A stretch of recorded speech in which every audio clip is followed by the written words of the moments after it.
So the South Australian election went exactly the way I suggested it would last week, perhaps more emphatically than expected.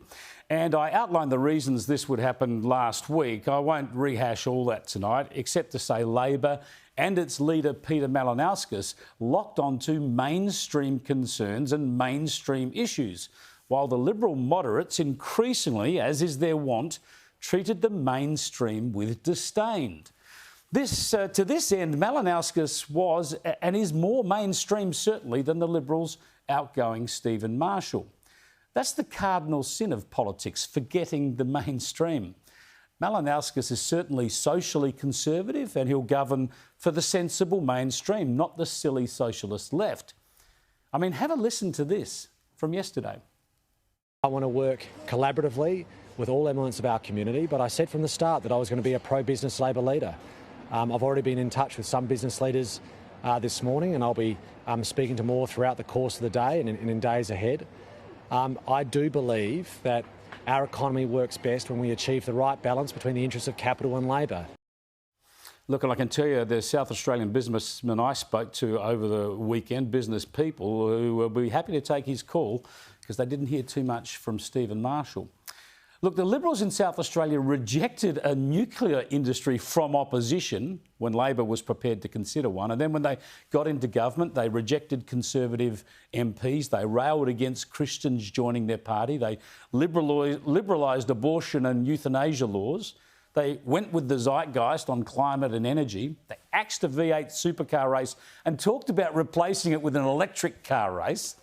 They surrendered leadership during the pandemic to unelected officials, stoked fears about the virus and had lockdowns and border closures so that people expected the government to keep them safe forever.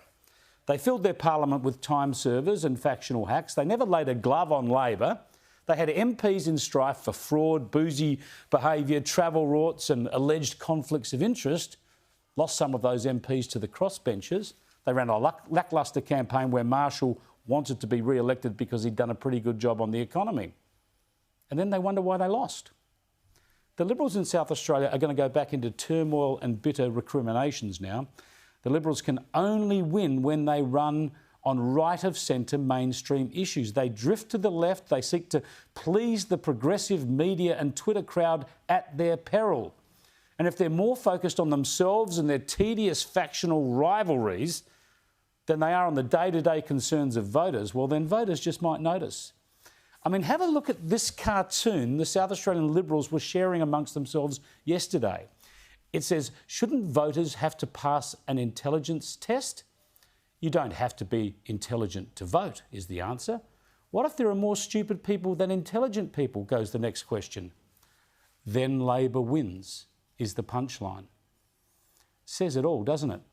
These moderate Liberals think it's the voters who got it wrong, not their out-of-touch, COVID-paranoid, divided government. The bad news for Scott Morrison is that pandering to the moderates has taken his government some way down this path, particularly on climate and energy, and also by failing to push forward strongly enough and challenge the states on opening up the country from pandemic restrictions, ending vaccine mandates and pulling back on the fear and loathing about the virus. The good news is that he's just got enough time to establish stronger points of difference on those issues, the economy and on national security. And with 4 of the 5 mainland states now in Labor hands, the traditional voter hedge of having governments of different stripes at the 2 levels of power might actually help him a little. He does have one other thing, though, going for him. And have a look at this little clip because it gives you a clue. The Liberal Party of Australia is an essential component of our federation. It's an essential component of our democratic process. And I take this opportunity, this is important, I take this opportunity to acknowledge that the Liberal Party are not our enemies. They may be our adversary, they may be our adversary, but they are not our enemies. And we thank them on what is a significant night for them too. Pretty good, wasn't it? That's leadership. That's taking your own people into the sensible centre. Malinauskas is a footy-playing suburban family man who belongs to Labor's right faction. As I said, he's socially conservative and economically aspirational. And the point is that he's the sort of leader Anthony Albanese is pretending to be. But Albanese is actually a socialist left faction leader who loves DJing at hipster bars in his inner city electorate. And he's supported in the past open border policies and a long list of new and increased taxes.